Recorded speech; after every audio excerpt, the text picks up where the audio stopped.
A ver, ¿alguna vez nos hemos preguntado por qué algunas personas dejan una huella imborrable y otras que parecen tener las mismas intenciones simplemente no lo logran? ¿Cuál es el secreto? Bueno, hoy vamos a meternos de lleno en eso, en la fuente oculta del verdadero impacto y en una diferencia clave que casi siempre se nos pasa por alto. Pensemos un momento en alguien que de verdad cambió las cosas. ¿Qué era lo que realmente movía a esa persona? ¿Fue su método, su estrategia o había algo más profundo, más esencial? Y aquí viene la pregunta del millón. ¿Se puede nomás copiar y pegar su éxito? Vamos a investigarlo. Y la respuesta, curiosamente, empieza en el siglo XIX, con una historia de dos hombres en África que es básicamente una parábola perfecta sobre lo que significa dejar un legado. El primero de ellos es David Livingstone. Y ojo, no era el típico explorador de la época. Las fuentes dejan muy claro que su misión en África no nacía de la ambición, ni siquiera de la ciencia.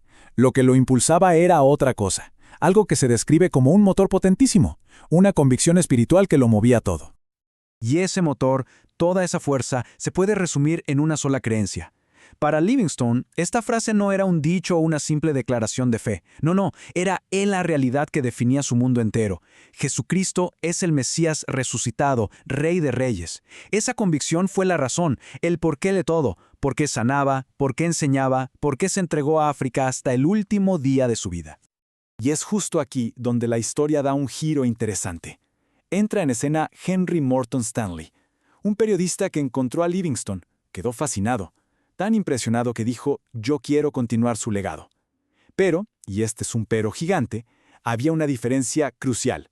Stanley admiraba al hombre, a la persona, pero no compartía la fe que lo sostenía. Y este contraste, créanme, lo cambia absolutamente todo. Miren la diferencia. El motor de Livingstone, su fe en un Cristo resucitado. El de Stanley, la admiración humana. Y claro, esto afectó directamente su método.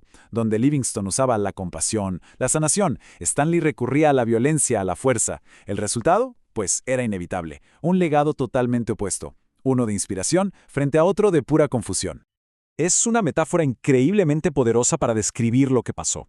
Stanley intentó tomar la antorcha, sí, pero sin el fuego, sin la convicción que le daba luz y calor.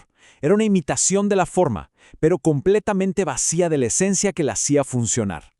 Ahora, uno podría pensar que esta historia se quedó en el siglo XIX, pero no. De hecho, las fuentes argumentan que este mismo patrón, este error de Stanley, se repite una y otra vez en nuestros días. Exacto, las fuentes hasta le ponen un nombre, el error de Stanley. Y es un concepto clave para entender por qué tantos intentos de replicar el éxito simplemente fracasan. Es esto, el acto de imitar las acciones de un líder, pero ignorando por completo la convicción espiritual, que es en realidad la verdadera fuente de su poder. Y para que esto no se quede en teoría, las fuentes traen este principio a nuestros días con un caso contemporáneo, el activista Charlie Kirk.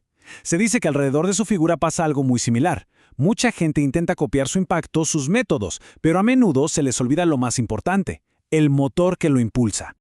Y aquí está el punto central del análisis. Para entender a Kirk es imposible, dicen las fuentes, separar su activismo de su fe.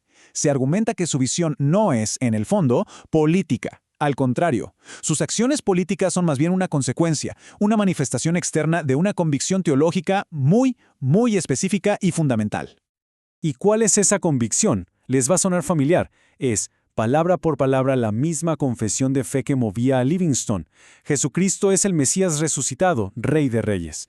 Para Kirk, igual que para el misionero del siglo XIX, esta creencia no es un detalle secundario. Es el cimiento sobre el que construye todo lo que hace. Y por eso, la conclusión que se presenta es, pues, inevitable. Intentar imitar los métodos de Kirk, adoptar sus posturas, replicar su estilo, pero sin compartir esa fe central en Cristo como Rey resucitado, es caer de cabeza en el mismo error de Stanley. Es agarrar la antorcha, pero dejar el fuego atrás. Las fuentes lo explican con otra metáfora clásica. Se trata de elegir dónde construyes.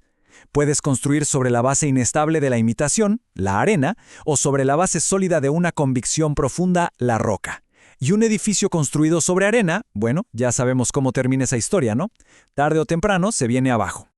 Bueno, entonces, después de todo esto, ¿cuál es la lección principal que nos podemos llevar? Las lecciones claves son bastante claras. Primero, el verdadero impacto nace de adentro, de la convicción interna, no de una estrategia externa. Segundo, Las acciones son el fruto, no la raíz. Si solo nos enfocamos en las acciones, estamos ignorando lo que las alimenta.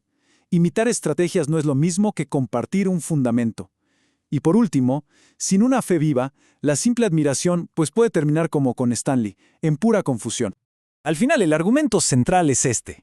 El poder que de verdad transforma las cosas no está en las tácticas que vemos y que cualquiera puede copiar.